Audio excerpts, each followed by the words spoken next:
आज हम ग्रामीण विकास, सामाजिक परिवेश एवं राजस्व विभाग, उत्तर प्रदेश राजस्व विभाग के बारे में पढ़ेंगे। विभाग में राजस्व सचिव शाखा के अंतर्गत निम्नलिखित 5 विभाग आते हैं। पहला है जिसमें से राजस्व परिषद, दूसरा है चकबंदी आयुक्त, तीसरा राहत आयुक्त, चौथा है निर्देशक भूमि अध्यापत्य उत्तर प्रदेश, पांचवा है प्रमुख संपादक जिला गजेटियर।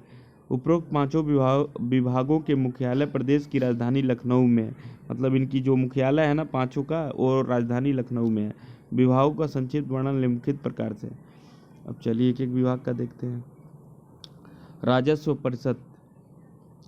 राजस्व परिषद की स्थापना ईस्ट इंडिया कंपनी के शासनकाल में सन 1831 में इलाहाबाद, वर्तमान प्रयागराज में हुई थी। उत्तर प्रदेश में मालगुजारी से संबंधित अन्यायिक कार्यों की सबसे बड़ी संस्था राजस्व परिषद है। राजस्व परिषद राजस्व प्रशासन का सबसे महत्वपूर्ण विभाग है। राजस्व परिषद राजस्व न्यायालयों का शीर्ष न्यायालय है। राजस्व परिषद के निर्णय उच्च न्यायालय के निर्णय की भांति सारे राजस्व न्यायालयों पर बाध्यकारी है।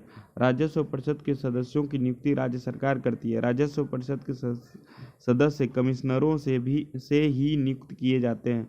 राजस्व परिषद का मुख्यालय इलाहाबाद में है।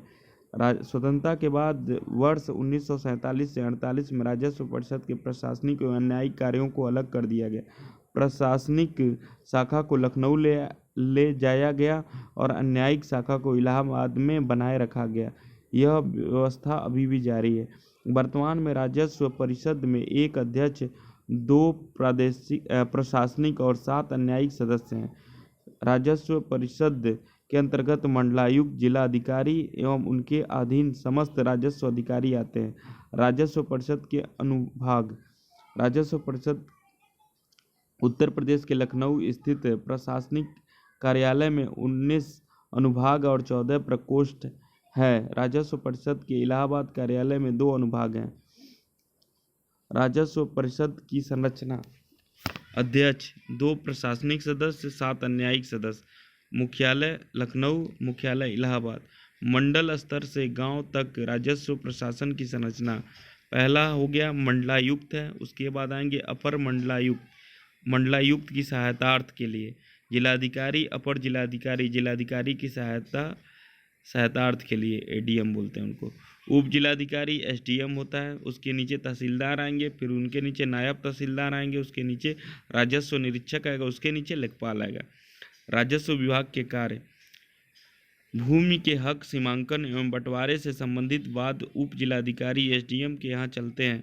उप जिलाधिकारी एसडीएम ग्राम पंचायत के सदस्यों और वह प्रधानों के निर्वाचन से संबंधित याचिकाओं की सुनवाई करते हैं। शांति व्यवस्था बनाए रखने का उत्तरदायित्व इन्हीं मजिस्ट्रेटों पर है। जिलाधिकारी जिले में और मंडलायुक्त मंडल में शासन के प्रतिनिधि के रूप में कार्य करते हैं। उप जिलाधिकारी जिलाधिकारी प्रतिनिधित्व के रूप में कार्य करते हैं।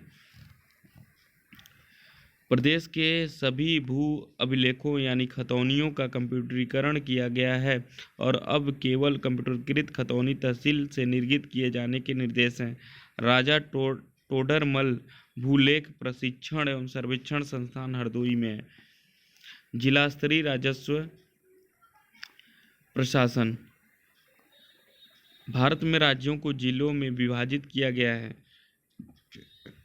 जिला प्रशासन का सर्वोच्च अधिकारी जिला कलेक्टर होता है, जो या तो भारतीय प्रशासनिक सेवा का अधिकारी होता है या राज्य सिविल सेवा का पदोन्नत अधिकारी होता है। जिलों को पुनः उपमंडलों में विभाजित किया गया है, जिसका प्रशासनिक प्रधान उप संभागीय अधिकारी सब डिविजनल मजिस्ट्रेट एसडीएम होता है।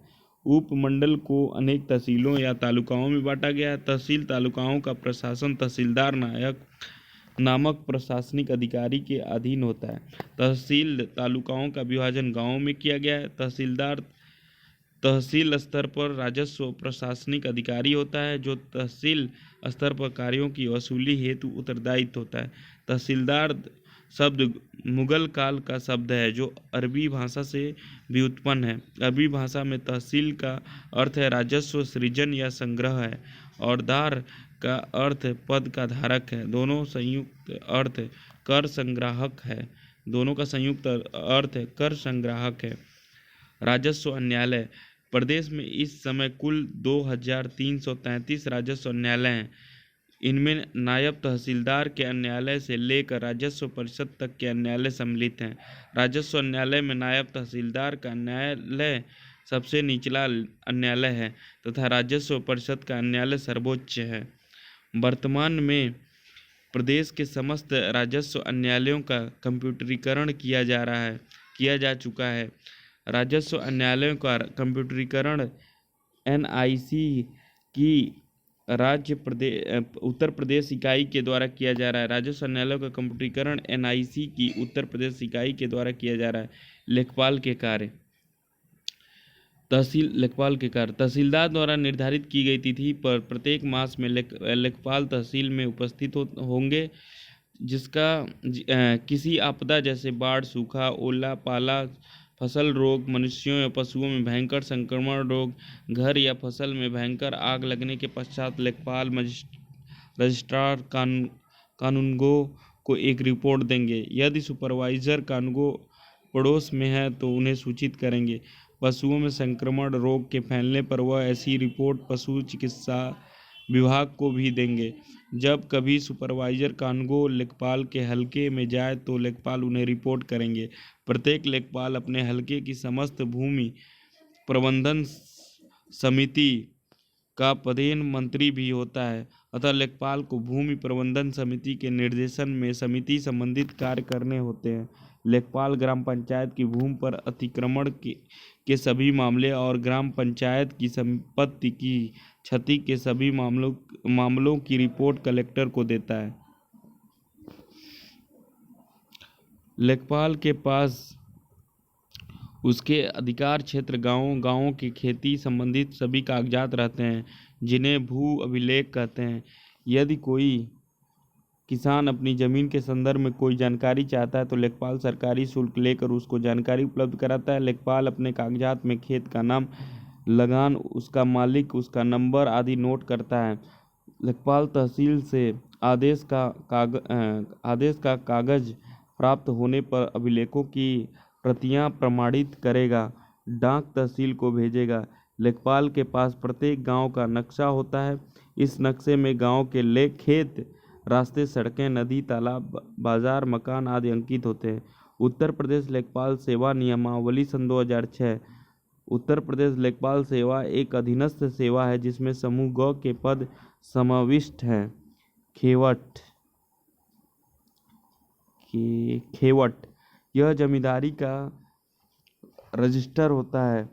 उत्तर प्रदेश जमींदारी उन्मूलन एवं भूमि सुधार अधिनियम 1950 के लागू होने के पूर्व प्रत्येक गांव के 2 अधिकार अभिलेख होते हैं, खेवट और खतौनी अब भी जारी है, क्योंकि यह एक ऐसा रजिस्टर होता है जिसमें यह वर्णन होता है कि कौन जोतदार किस हैसियत से भूमि को धारण कर रहा है।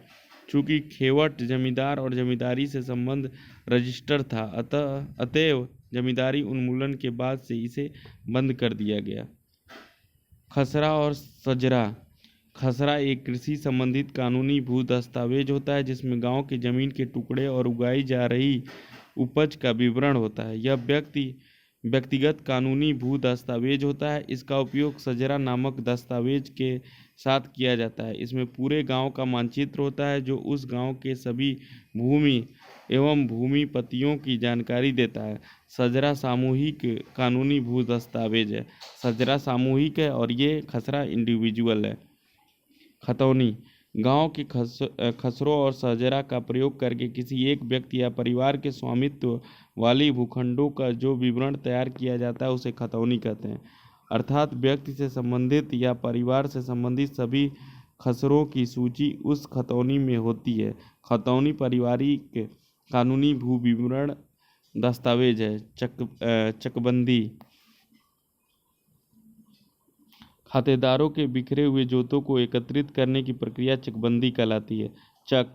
चकबंदी के बाद एकत्रित जोतों का समूह होता है, उसे चक कहते हैं। चकबंदी कार्य करने के लिए चकबंदी योजना के अंतर्गत जोत चकबंदी अधिनियम 1953 बनाकर चकबंदी विभाग का गठन किया। चकबंदी राजस्व विभाग का मुख्य हिस्सा है। जिसका मुख्यालय लखनऊ है। चकबंदी विभाग के अध्यक्ष को चकबंदी आयुक्त कहते हैं। उत्तर प्रदेश में चकबंदी का प्रारंभ 1954 में मुजफ्फरपुर की कैराना तहसील से हुआ था। साथ ही सुल्तानपुर में भी आरंभ किया गया। पिट्स या पेट्स, पटवारी इंफॉर्मेशन सेल इसका पूर्ण रूप है। पटवारी इंफॉर्मेशन सेल। इसकी शुरुआत सन 2005 में भारत सरकार द्वारा की गई। महत्वपूर्ण प्रश्न, लेखपाल का उल्लेख किस अधिनियम की धारा में है? अधिनियम की धारा में उत्तर प्रदेश भू राजस्व अधिनियम 1901 की धारा 23 में। लेखपाल अपने हलके में कार्य करता है, उसका ट्रांसफर किसके द्वारा किया जाता है? प्रगणा अधिकारी सहायक कलेक्टर द्वारा। लेखपाल के कार्यों का विवरण किसमें वर्णित है? लैंड रिकॉर्ड मैनुअल में। उत्तर प्रदेश में लेखपाल से सेवा नियमावली कब बनी? वर्ष सन 2006 में। लेखपाल अपने हलके के गांव और गांवों का प्रत्येक वर्ष खेत पर आकर निरीक्षण करता है। इस निरीक्षण को क्या कहते हैं? पड़ताल। खसरा क्या होता है? खसरा एक कानूनी दस्तावेज होता है जिसमें किसी गांव के जमीन के टुकड़े और उस पर उगाई जा रही फसलों का विवरण लिखा होता है। खसरा क्या होता है? यही होता है। खसरा एक कानूनी दस्तावेज होता है जिसमें किसी गांव के जमीन के टुकड़े और उस पर उगाई जा रही फसलों का विवरण लिखा होता है। लेखपाल द्वारा डैश डैश में कृषि आंकड़े और खतौनी के लिए आवश्यक तथ्यों का उल्लेख किया जाता है। खसरे में लेखपाल द्वारा खसरे में कृषि आंकड़े और खतौनी के लिए आवश्यक तथ्यों का उल्लेख किया जाता है। खसरे में कुल कितने खाने होते हैं? 22 खाने होते हैं। खतौनी में कुल कितने खाने होते हैं? 13 खाने होते हैं। पटवारी शब्द का प्रारंभ सर्वप्रथम किसने किया था? शेरशाह सूरी ने। किसके समय में पटवारी का नाम बदलकर लेखपाल कर दिया गया? चौधरी चरण सिंह की सरकार के समय में। उत्तर प्रदेश भू राजस्व अधिनियम की धारा 33 वर्णित वार्षिक रजिस्टर को किस नाम से जाना जाता है? खतौनी। खसरा खतौनी को सम्मिलित रूप से क्या कहते हैं? अधिकार अभिलेख। भू लेख निरीक्षक कौन होता है? कानूनगो या राजस्व निरीक्षक।